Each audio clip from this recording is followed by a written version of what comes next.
the Tupac poem called The Rose That Grew from Concrete, remixed by yours truly, Momina Humphreys. The new title is The Rose That Grew from Concrete and Conquered. Did you hear about the rose that grew from a crack in the concrete?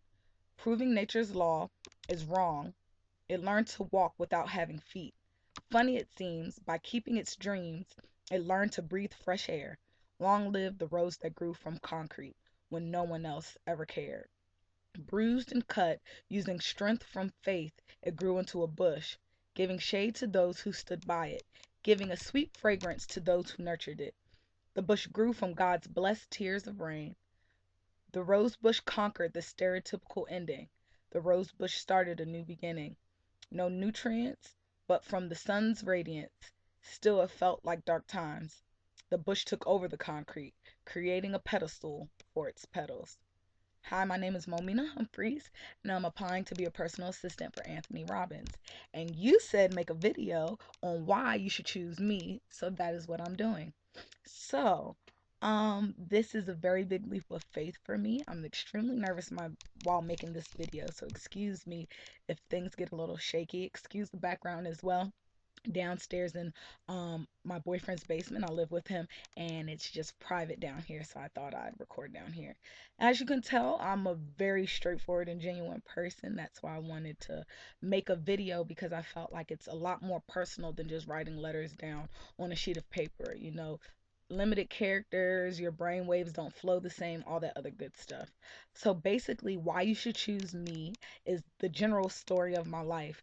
There's a lot of things in your description that you asked for that match me perfectly. And instead of reading it back to yourself like you didn't type it, I'm just going to tell you the story of my life and then reiterate what you asked, and you tell me if you should choose me.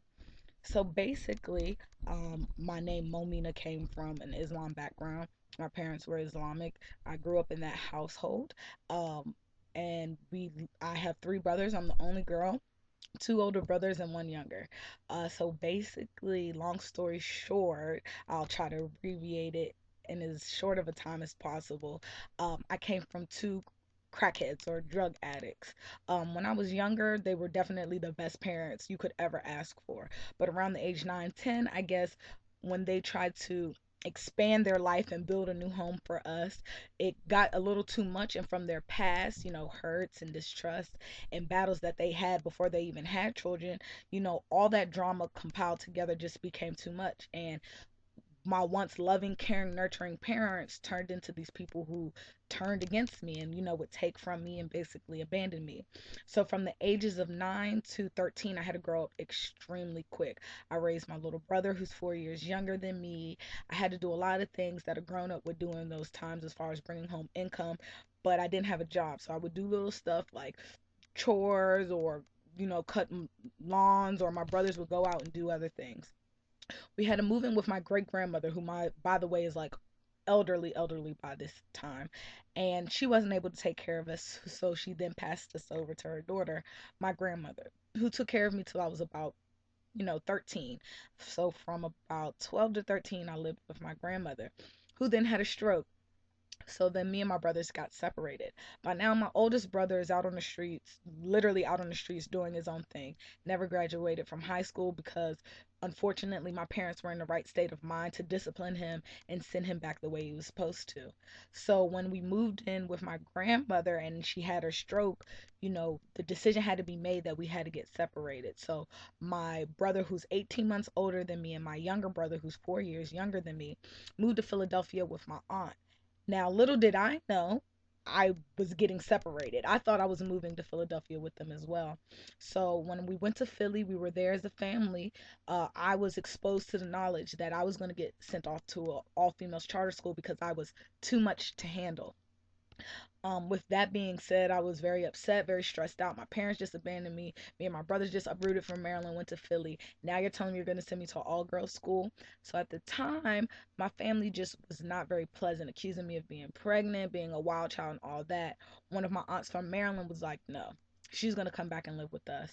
So I came back to Maryland. That's when I got saved and became a Christian and gave my life to the Lord. Jesus Christ is my Lord and Savior at the moment, and well, forever. I say at the moment like it's gonna change. And that's when my life started to change because I went from hopping from lamppost to light post, raising my brothers, being rejected by my parents, family members. My aunt took me in. And she submerged me in the church, and I just, danced for the church. I ushered for the church. I did a lot for the church, and I was just a sponge, ready to learn because, like I was little, too much to like when I was little and too much to handle. I've always had a certain passion and drive and hunger to always want to learn and want to know more, but also to be just a genuinely good person. And so through all of high school, my aunt Flora took me in. She's been a very positive influence on my life, on top of other people. Through high school, I graduated Sigma Cum Laude, which is the third highest honors that you can graduate with a 3.868. I applied to five colleges, which I all got accepted to during my years in high school. I was in, class representative. I went to an actual NYLC, which is called the National Youth Leadership Conference, with which 400 students all over the United States, the top of their class, got picked to go in and learn politics, business, and things like that. It was like a week-long seminar. Beautiful experience. So let's fast forward to college. So I graduate high school. I apply to five colleges, all which I get accepted to, but Towson University offered me the best bundle and the best package. So I go there. So I'm going there. I'm a freshman and I graduate in 5 years. But through my time in college, I went through a lot. So during my freshman year, February 23rd in 2009, my grandmother passed away, the one who had the stroke. This devastated me to the core because like she was a very, very, very positive influence, took me into her home when I was young and abandoned me and my brothers, and I just didn't know what to do without her. Come to find out, no one was there to plan her funeral. My mom was still on the streets. My great grandmother is like 80 something years old, doesn't really have the mental capacity to handle any of that. So, me, as a fresh turned 18-year-old, took a whole week off of school and college and organized my grandmother's funeral from the casket to I wrote her obituary, everything. That's a lot of responsibility for a young adult, especially at the age of 18. Usually freshman college students are worrying about how they're going to spend their rebate check or, you know, what they're going to wear to the spring dance or what organization or sorority they're going to join in. I had to put all that on pause, my freshman and sophomore year because my grandmother passed. Um, then, throughout college, my little brother ended up going to college, which I helped finance, if not finance, basically the whole thing. So I paid for my brother to go to college, his application fees, things like that. But through my 5 years of college, I learned a lot about myself. I started off majoring in finance and international business. I was a dual major. Then I went to um, econ and international business, but I ended up dropping both and just keeping international business. I've always had an interest in working with different cultures and different people, and I just wanted to focus on just that in my career because financially I couldn't keep the other majors and graduate on time. But it still, provides a deep passion inside of me. I love money. I love as far as like the counting of it and just how it works, monetary systems and all that. So I joined the organization Delta Sigma Theta Sorority Incorporated. I also joined AK Psi. I'm a brother of AK Psi, which is a business fraternity. Um, I was a stepper on the step team, and I just did a lot. Now, I'm not going to bore you with all those logistics because you can read that on my resume. But I just wanted to let you in a little bit on my life because all that made me who I am, which is why you want to choose me. I've been through, like you put in your description, roadblocks. How would you roadblocks? Would you dig down and conquer? And I've used my roadblocks, like I put in my poem, as a pedestal. If a roadblock has come in my way, I've used it to make me a better person. Like my parents, they abandoned me. They're clean now, but when they abandoned me, if they didn't abandon me, I used that abandonment to allow me to go to Towson for free. Financial assistance. It's just certain things like that that I try to look as a positive influence in my life to an extent, or the negative influences in my life, and try to turn them into a positive. So, I didn't want to dwell on the past. I try to stay a positive person because I've faced so much rejection in my life and so many hardships and so many bad times. I've just patterned my life in a passion of helping others and influence others in my day-to-day life, showing them that look at me. I was an abandoned child and I sought my way through college. Like I paid my way. I got there. I studied in high school to get the grades, and I'm here and I've graduated. It might have took 5 years, but I graduated Since I've graduated in May 2013, I've had 4 jobs. I worked as a salesman, all that. But like I said, that's in my resume. Why you should choose me is because I have a hunger and a passion that I doubt you'll find in anybody else. My line sisters in Delta call me POC. Do you want to know what that means? Passion of the Christ. Now, you might be like, what in the world, Passion of the Christ? And at first, I was kind of taken aback. And at times, I kind of don't like it because they use it as kind of like to make fun of me. But I've learned to embrace it because Passion of the Christ, they told me that my passion can be deadly. And it's just because I do everything and I attack everything with everything in me because my whole life I've always had the mentality of survivor and that I had nothing to lose, which is why I'm applying to this job right now. South Florida, like I would never picture myself there, but I just couldn't get this job out of my head. Like I saw it on LinkedIn, but I kind of like put it to the side because I was like, Florida, then I read the description and I was like, oh my God, that's me. Mama bear. Don't I look like a mama bear? Like that is me. I like, I've just always been able to handle pressure very well. I've always loved, loved, loved helping people, interacting. I initially got fired at my very first job at JCPenney's for guess what? Helping too much. I was supposed to be a floor sales support, and I actually would go and help people pick out clothes and find things in different sections when I was supposed to be cleaning out dressing rooms. And I got fired for that for like 30 minutes, and then my manager got over it. But I'm saying all that to say is your description is me. I am the human form of all of those characters you put underneath that job description. As far as packing, unpacking, what you put, running errands, things like that in the home, I have always taken care of people in my home. My brothers, my grandmother, my great grandmother. As far as business world, I'm an international business major. Hello, culture and embracing other people's thoughts is me.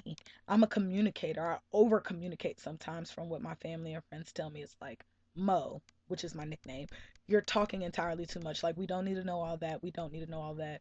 Or, we'll figure it out. And it's like, you can't say that if you don't know. Communicating gains knowledge, and that's how you know. I understand it's not a 9 to 5 position, and I'm okay with that. My life has never been an average life. 9 to 5 is an average position. So if you're looking for a person who's not an average person, I am she. I just let me see. Like I could look at the description and go all day. Um, Now I am humble, so I wouldn't say I'm an 11, but I'm definitely a 10.5. Um, I'm kind-hearted. I'm very, very, very attentive to detail. I call myself an anxious perfectionist, which to your definition is a personal anticipator, but it's just like in me to just always want to try my best to make things the best. And if I'm crazy for that, if I'm overly passionate, if I'm overly driven, you know, call me all the above. But that's just who I am as a person, and I can't change that. I thought I was going to cry during this video because I'm so nervous, but I didn't, and I'm glad. And I'm wrapping this video up just because I'm pushing 13 minutes and I was only trying to make this video 10. I just want to let you all know that after you see this video, you can read the rest of my resume. You can see the compensations that I'm asking for and the availability to call me. So why you should choose me is because, like I just said, my whole life has prepared me to be your personal assistant. I've been through roadblocks that I've made my roadways. I've developed the passion and the hunger and have went through enough rejection to be the kind-hearted person that I am. And I want to help you change people's lives. I know I can't necessarily be the best motivational speaker because I feel like sometimes I come off a little too aggressive and direct. But if that's your calling in your life, yeah, I'll pack your clothes so you can go to India and help those people out. Yeah, I'll pack your lunch so you can go down the street and talk to that high school for an hour or two. And I will be there for you whenever you need me. Right now, I'm a personal assistant, and he disappeared for 2 weeks, and I went crazy because I just couldn't understand how you needed someone personally there for you, and then you ignore. So if you can, compensate and match my needs, I will be there for you like the mama bear you asked for. And like I told all of my tables when I used to serve in a restaurant, when I used to give them the dessert menu, and just in case they wanted it or not, you can accept me or reject me, but I'll be back for that answer. So, like I said, I'm Omina Humphreys, and I am your personal assistant, Anthony Robbins and Company.